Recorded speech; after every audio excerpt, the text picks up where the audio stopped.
Dear student, today our lecture is based on the knowledge concerning about law.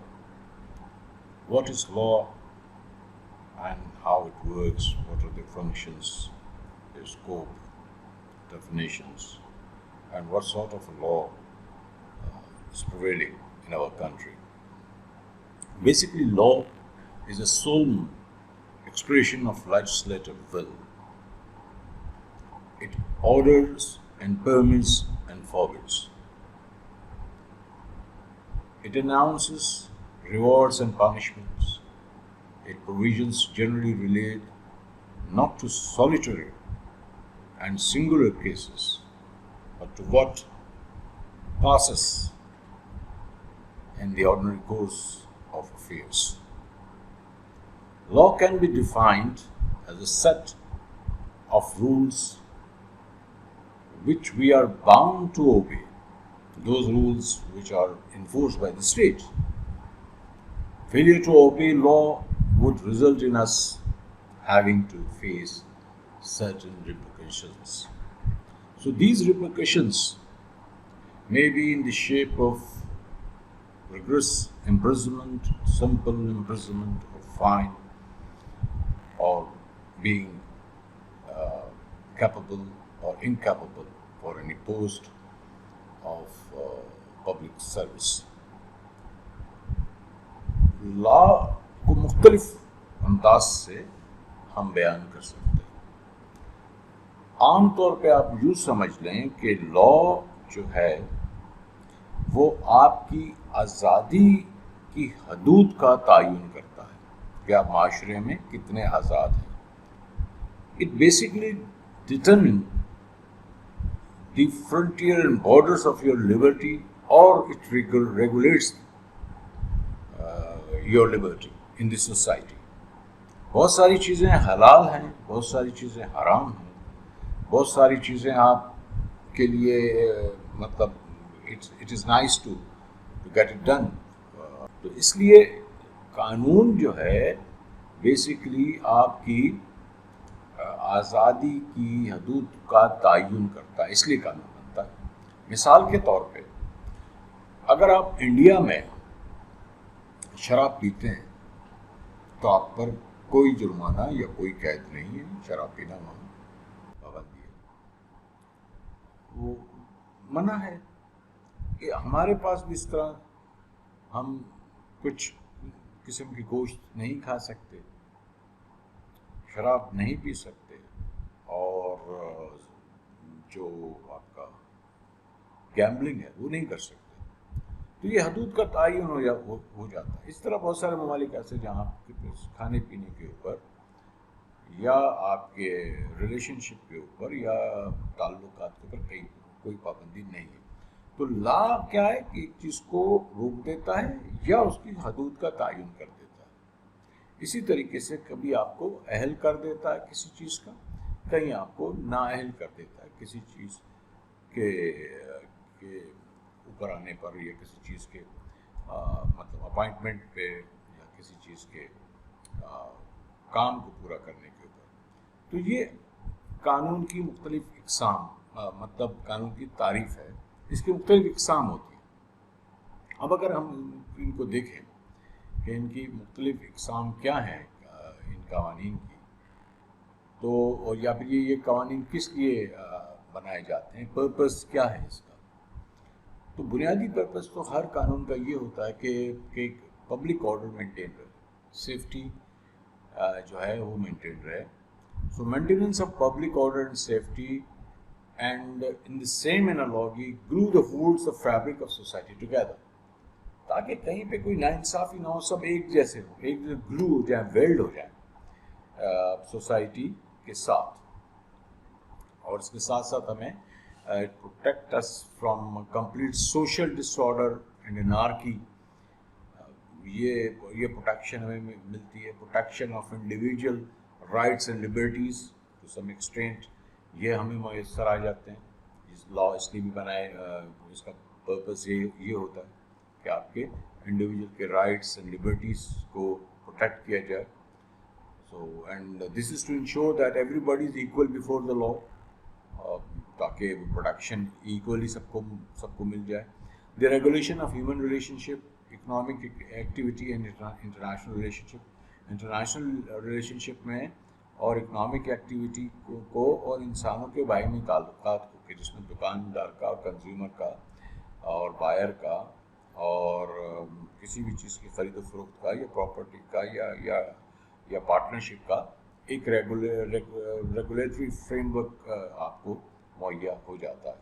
क्योंकि somewhere कोई ना कोई कानून अमल कर रहा होता है, उसके मतलब कोई ना कोई एक्टिविटी जो है किसी न किसी कानून के तहत हो रही होती है. The organisation control of the political sphere, जो बहुत अहम है कि ये डिसाइड करता है इस कानून के तहत ही हम किसे अपना हुक्मरान बनाते हैं, कि पॉलिटिकल एक्टिविटी जनरेट होती है और उसी मुनासबत से कौम का या इलाके का जो जो जो डेवलपमेंट है या जो उसका नसीब है, उसके फैसले उन फोरम्स पे हो जाते हैं.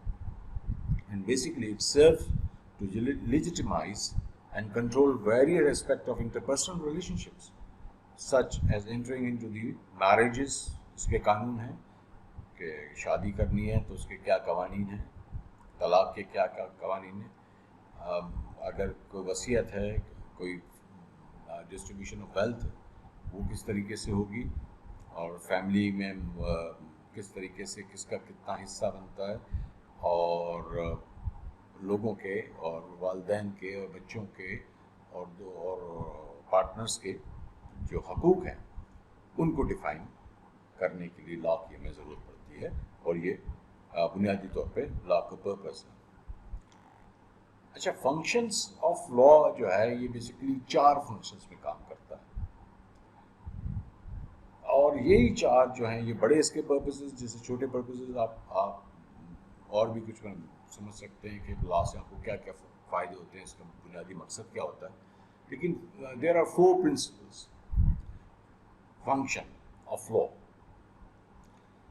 नंबर 1, इस्टेब्लिशिंग स्टैंडर्ड इस्टेब्लिश, एक मेयार का मुकर्रर होना कि इससे कम नहीं दिया जाएगा. जिस तरह आप वेजेस पे बात ले लें, छुट्टियों के ऊपर बात ले लें, या दूध, कोई भी प्रोडक्ट ले लें कि भाई कम से कम इसकी मिकदार इतनी होगी, या ये इसकी खालिस इतना होगा, या ये होगा. ये मतलब एक तरह से स्टैंडर्ड मुतय्यन कर देता है कि अच्छा कितना है, और जो है अगर बुरा है तो उसको किस हद तक आप जाके उसे ठीक कर सकते हैं, उसको that will be considered as bad for the society. So maintaining order, ये भी एक पर्पस है, एक फंक्शन है लॉ का. पहला है establish standards, number 2 maintaining order, number 3 resolving disputes, and number 4 protecting liberties and rights. तो आपस के ताल्लुकात में झगड़े, फसाद या डिस्प्यूट जब पैदा हो जाए तो उसका तायन भी जो है ना कानून के तरीके से किया जा सकता है. एक गाइड पोस्ट जो आप समझ सकते हैं for minimally acceptable behaviour in the society. एक गाइड पोस्ट है ये, कि जिससे आप कम से कम एक एक्सेप्टेबल क्राइटेरिया बना लेते हैं अखलाक का, बिहेवियर्स का, जो सोसाइटी के लिए बेहतर है या एटलीस्ट जो है एक्सेप्टेबल हो सकता है. लॉ की क्लासिफिकेशन की अगर हम बात करें कि लॉ को हम किस तरह से हम डिवाइड करते हैं, तो बहुत से तरीके हैं, बहुत सी जो number of ways, there are multiple you see classification of law which you can say the written law है, अनरिटन लॉ है, नेशनल लॉ है, इंटरनेशनल लॉ है, public law, private, substantive, procedural, criminal, civil. और ये सारे law जिस जगह से जन्म लेते हैं वो 4 हैं, that is act, ordinance, rules and regulation. इसे हम एक एक को क्विकली समझते हैं कि रिटन लॉ क्या है और ये सारी चीज़ें क्या है, और साथ साथ एक्ट क्या है, ऑर्डिनेंस क्या है, रूल्स क्या है, एंड रेगुलेशंस क्या होते हैं. तो सबसे पहले रिटन लॉ, उसकी बड़ी आसान सी जो डेफिनेशन है, तो वो ये क्या है, ये बेसिकली ऐसे कवानीन हैं जिनको लिख दिया गया है एक जगह, एक किताब की, जैसे आपका एनवायरमेंटल लॉ है, जैसे लेबर लॉज है, जैसे आपके टैक्सेशन के लॉ हैं, मतलब कुछ लॉज हैं जिनको एक जगह लिख दिया गया. So these are the rules of law basically. Those have been reduced into a written form. So they are embodied in formal document like constitution. Constitution जो है वो भी एक मजमुआ है, एक मुरक्का है जिसके तहत मुख्तलिफ कवानीन काम करते हैं, जिसके ज़ेर असर मुख्तलिफ कवानीन काम करते हैं. और written laws prevails over unwritten law. अगर कहीं रिटन लॉ मौजूद है तो एक अनरिटन लॉ है. अनरिटन लॉ का मतलब ये है कि जो कहीं लिखा नहीं गया लेकिन उस पर एक कम्युनिटी अमल कर रही है या एक इलाके में नाफिजुल अमल है किसी न किसी ऑर्डर के तहत, किसी न किसी एक्सरसाइज के तहत, तो रिटन लॉ बहरहाल उससे बालादस्त होगा. तो ये रिटन लॉ की मुख्तसर सी तारीफ है. तो अब हमें समझना ये होगा कि what is unwritten law. So these are rules of law that have not been reduced into written form. ये बगैर लिखे एक जगह पे अमल हो रहा है कि कहीं राइट से टर्न हो रहा है इंसान के, कहीं पे जो है मतलब मोटर बाइक और गाड़ियों को आप देख रहे हैं, या बहुत सारी ऐसी चीज़ें हैं कि जो माशरा, एक गली, एक मोहल्ला, एक घर जो है ना एक्सेप्ट करता है कि ये चीज़ कानूनी है और ये चीज़ गैर कानूनी है. So they are not embodied in any single document. African customary law, common law, equity वगैरह, ये इसकी एक इंटरनेशनल मिसाल हैं जो किताब में दी है और यही यहाँ पे आपके कोर्स में लिखे हैं. तो इसलिए इसको यहाँ हो जा लिख दिया गया है. लेकिन बुनियादी तौर पर बात यह है कि ऐसी चीज़ का मौजूद होना कि जो माशरा बना ले, जो सोसाइटी बना ले, जिसको लेजिस्लेटिव ने ना बनाया हो, जिसे कोर्ट ने के जजेस की किसी रूलिंग से के तहत या लॉयर्स के किसी डिबेट की सूरत में आपको फराहम ना हुआ हो, लेकिन एक माशरे में वो चलता हो, एक माशरे में उसका एहतराम किया जाता हो, एक माशरे में, एक महल्ले में, एक कम्युनिटी में है, तो जहाँ वो लागू है, जिस जगह पे लागू, तो वो भी उसे भी हम अनरिटन लॉ कहते हैं. जैसे जबकि इसकी सबसे बड़ी मिसाल आपको ब्रिटिश में अनरिटन लॉ. नेशनल लॉ क्या होता है? ये हमारा जो है कौमी पूरे बिहेवियर्स को बयान करता है. These are the rules of law operational within the boundaries of the country और regulates the relation between the citizens. आइन के मतलब शिक हैं जिसमें एक दूसरे सूबों का ख्याल रखा जाता है, एक दूसरे जो लोग हैं उनकी आमदरफ्त होती है, उनके बिजनेस की जो है वो आप उसे मतलब ट्रांजिट कर सकते हैं, अपने सामान को, गुड्स की ट्रांसपोर्टेशन हो सकती है. So based on the act of parliament, customary and religious practices of the people. तो ये इसमें पार्लियामेंट का भी रोल है, वो भी बना सकते हैं. अगेन एक कस्टम्स भी होते हैं और रिलीजियस प्रैक्टिसेस भी के ज़रिए भी ये जो है आपका कौमी कानून जो है वो बनाया जा सकता है. इंटरनेशनल लॉ, ये basically it is a body of rules that regulates relation between countries, states and other international persons, which is like United Nations or European Union. It is based on international agreements of treaties and customary practices of states and general principles. The rules of international law are found in treaties, conventions, declarations, agreements, customs and other sources. मुख्तलिफ़ किस्म के मुल्कों के दरमियान में agreements होते हैं, treaties होती हैं, ये सारे कवानीन हैं जिन्हें बैनुल-अक़वामी कवानीन कहते हैं, समंदर के, हवाओं के और तिजारत के.